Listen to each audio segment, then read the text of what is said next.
পরিষদের সংগ্রামী সদস্য সচিব, আমাদের বিগত 15-16 বছর রাজপথের যে আন্দোলন, যাকে আমরা সামনে থেকে পেয়েছি, ফ্যাসিস্ট বিরোধী যে আন্দোলনের অগ্রগামী সেনা, আমাদের সবার প্রিয় সাংবাদিক নেতা কাদের গনি চৌধুরী। বক্তব্য নিয়ে আসছেন কাদের গনি চৌধুরী।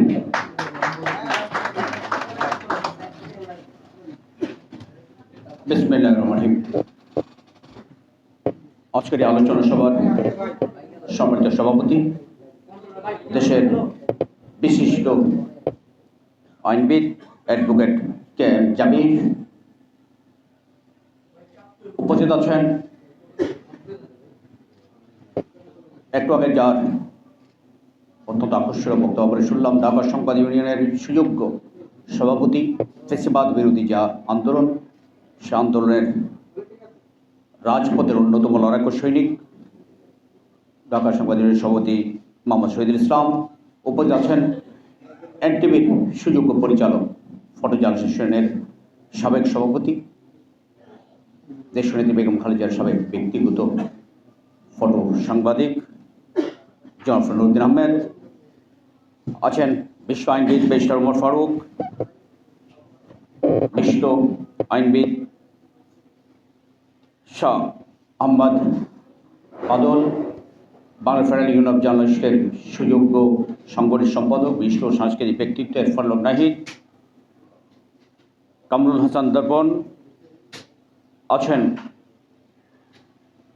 আয়োজক অ্যাডভোকেট বেলায়েত হোসেন বেলাল ভাই, ছাত্র প্রতিনিধি সাদিক আল আরমান সহ সমাজ অতিথিবৃন্দ, সতীবৃন্দ, সাংবাদিক সহকর্মীবৃন্দ, আমাদের কয়েকজন বিষয় চলচ্চিত্র। আমি যতটুকু দেখেছি এই ছবিটি, আমার কাছে মনে হচ্ছে এটি একটি প্রামাণ্য চলচ্চিত্র, গত চলচ্চিত্রের মতো নয়। এটাকে যদি আমি অন্য ভাষায় দেখি, অন্যভাবে দেখি, এই চলচ্চিত্রটি বাংলাদেশের ইতিহাসের একটি অংশ। জুলাই বিপ্লবকে আপনি কোনো অংশে বাংলাদেশের ইতিহাস থেকে মুছে ফেলতে পারবেন না। আমি মনে করি এই চলচ্চিত্র নির্মাণের মধ্য দিয়ে এদেশের জনগণের মধ্যে একটা দেশপ্রেমকে জাগ্রত করা হয়েছে।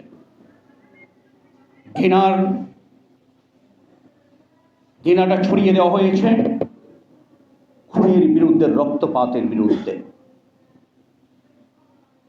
আমি মনে করি জুলাই বিপ্লবের বীর শহীদদের প্রতি সম্মান জানানোর জন্য এটা একটা অসাধারণ কাজ। যারা এই সিনেমাটিকে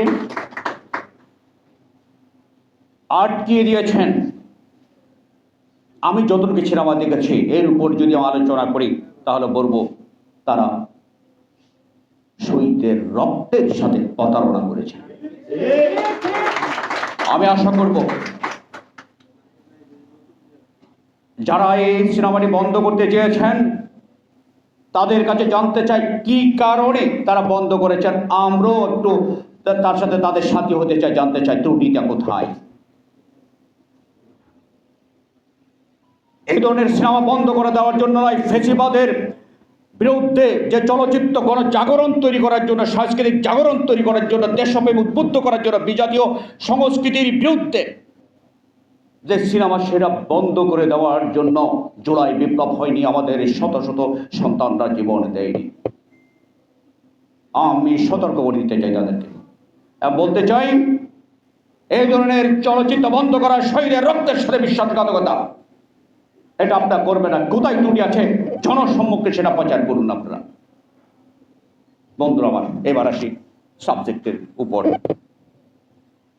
আমরা এই সংস্কৃতির কথা কেন বলছি, এই সংস্কৃতির বিকাশের কথা কেন বলছি? অন্ধকার গোছাতে সবচেয়ে বেশি এই মুহূর্তে প্রয়োজন একটা সাংস্কৃতিক জাগরণ।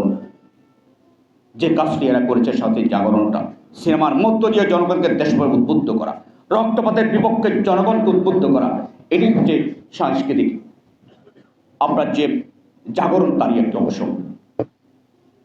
আজকে দেখেন সমাজে অন্যায় অপরাধ যেগুলো হচ্ছে, এগুলো যদি আপনি নির্মূল করতে চান, তরুণদের মধ্য থেকে আপনার সাংস্কৃতিক জাগরণ তৈরি করতে হবে।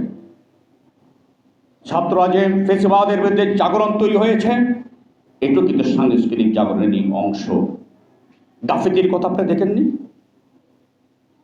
বুলেটের বিপরীতে গাফিতি, অসির চেয়ে মসিবরা, সেরকম কিন্তু বুলেটের বিপরীতে গাফিতি একটা আন্দোলন বাংলাদেশে তুলে ধরেছিল জুলাই বিপ্লবের মধ্য দিয়ে। আপনারা সেটা দেখেছেন।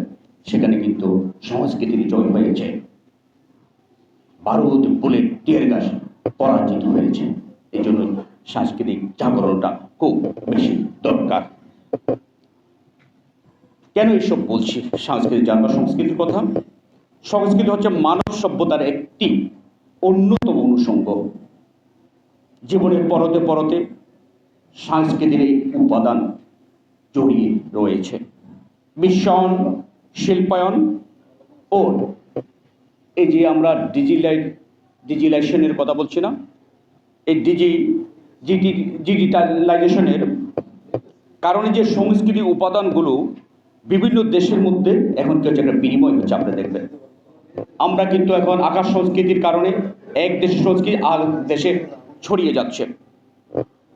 এই যে ছড়িয়ে যাচ্ছে এক দেশের সংস্কৃতি আর দেশে অনায়াসে, এর মধ্য দিয়ে উপসংস্কৃতি যেমন আজকে ছড়িয়ে পড়ছে, এর মধ্য দিয়ে অপসংস্কৃতিও ছড়িয়ে পড়ছে। দুটো জিনিস আকাশ সংস্কৃতির মধ্য দিয়ে। আমরা দেখবেন আমাদের এখানে এই দেশে এক শ্রেণীর বুদ্ধি যে সংস্কৃতি কর্মী আছে, যারা বাংলাদেশের সংস্কৃতি লালন করতে চান না, তারা ওপারের সংস্কৃতিকে আমদানি করে এখানে প্রভাব বিস্তার করতে চান। গণমাধ্যমে আছে, আমরা সংসদ সদস্য না লিখে সাংসদ লিখি। সাংসদ বলে কোনো শব্দ আছে কিনা আমার জানা নেই। আমাদের পত্রিকাগুলো তাই করছি।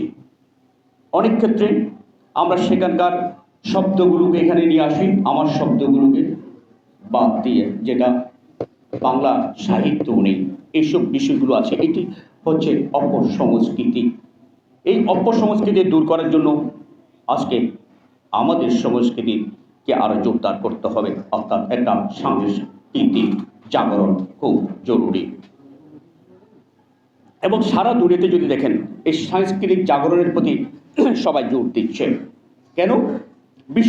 বিশ্ব উন্নত দেশগুলো যে অনুধাবন করছে যে নৈরাজ্য,